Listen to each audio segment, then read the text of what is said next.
హరే కృష్ణ. మనకు దగ్గరలో ఉన్న చాతుర్మాస్యం ఈ మహిమ గురించి తెలుసుకుందాం. 4 నెలల వర్షకాల సమయంలో చాతుర్మాస్యం వస్తుంది. దేవాది దేవుడైనటువంటి భగవానుడు యోగ నిద్రలో ఉండే ఈ 4 నెలల సమయాన్ని మనం చాతుర్మాస్యం అని అంటాము.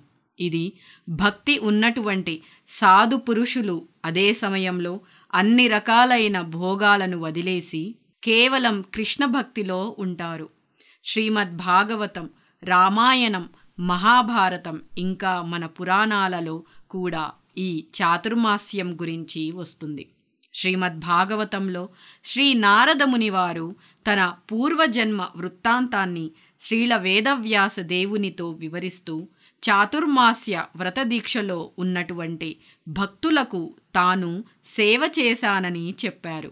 అదే సమయంలో వారి ఎంగిలి తిన్న కారణంగా తనకు కృష్ణ కథల మీద అనురక్తి కలిగిందని, ఆ వ్రతం అయిపోయిన తరువాత సాధువులు వెళ్ళిపోతూ తనకు మంత్రోపదేశం చేశారని, ఆ మంత్రజప ఉచ్చారణతో తనకు భగవంతుడి దర్శనం దొరికిందని, అదే ఫలితంగా తర్వాత జన్మలో తాను బ్రహ్మ మానసపుత్రుడిగా జన్మించారని నారదమునివారు వ్యాసదేవునితో చెప్పారు. అలాగే శ్రీ చైతన్య మహాప్రభువు దక్షిణ భారతదేశ యాత్రలో ఉన్నప్పుడు శ్రీరంగ క్షేత్రంలో వెంకటభట్టు ఇంట్లో చాతుర్మాస్య వ్రతాన్ని ఆచరించారు.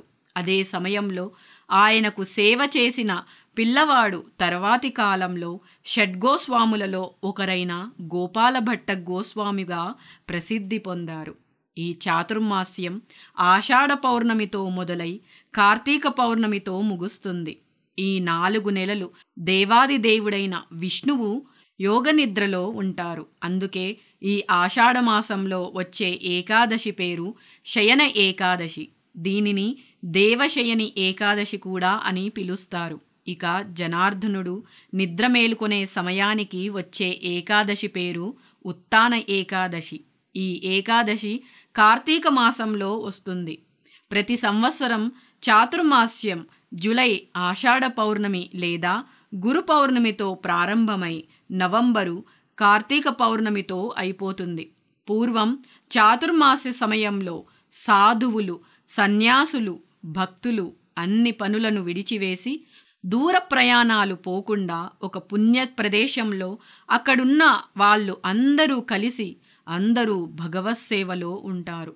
భగవంతుని నామ రూప గుణ కీర్తనలు చేస్తూ కాలం గడుపుతారు. చాతుర్మాస్య వ్రతాన్ని సరిగ్గా అనుసరిస్తే ఎంతో గొప్ప ఫలితం వస్తుంది. ఈ వ్రతం శ్రావణ మాసం, భాద్రపద మాసం, ఆశ్వేయుజ మాసం, కార్తీక మాసంలో వస్తాయి. 4 నెలల సమయంలో భగవంతుని మందిరాన్ని అలాగే మందిర ప్రాంగణాన్ని శుభ్రం చేసేవారు. పూల చెట్లను మందిర ప్రాంగణంలో నాటేవారు. తన శక్తి అనుసారం బ్రాహ్మణులకు భోజనం పెట్టేవారు.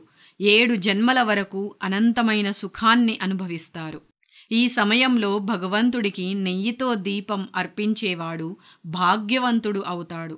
వాయిద్యాలతో జపం చేస్తూ కీర్తన చేస్తూ భగవంతుడి ఎదుట పాడేవారు గంధర్వలోకాలకు వెళ్తారు అని శాస్త్రం చెబుతోంది. ఈ విధంగా చాతుర్మాస్య వ్రత మహిమ ఎంతో గొప్పగా మన శాస్త్రాలలో కీర్తించబడింది. ఈ చాతుర్మాస్య వ్రతం చేసేవారు శ్రావణ మాసంలో ఆకుకూరలను తినకూడదు, భాద్రపద మాసంలో పెరుగు తినకూడదు, ఆశ్వీజ మాసంలో పాలను తాగకూడదు, కార్తీక మాసంలో మినప్పప్పును తినకూడదు. అంటే ఆయా పదార్థాల నుంచి ఉపవాసం ఉండాలి. చాతుర్మాస్య వ్రత మహిమ మన శాస్త్రాలలో చాలా గొప్పగా కీర్తించబడింది. ఈ వ్రతాన్ని నిర్వహించేవారు వైకుంఠం చేరుకుంటారు.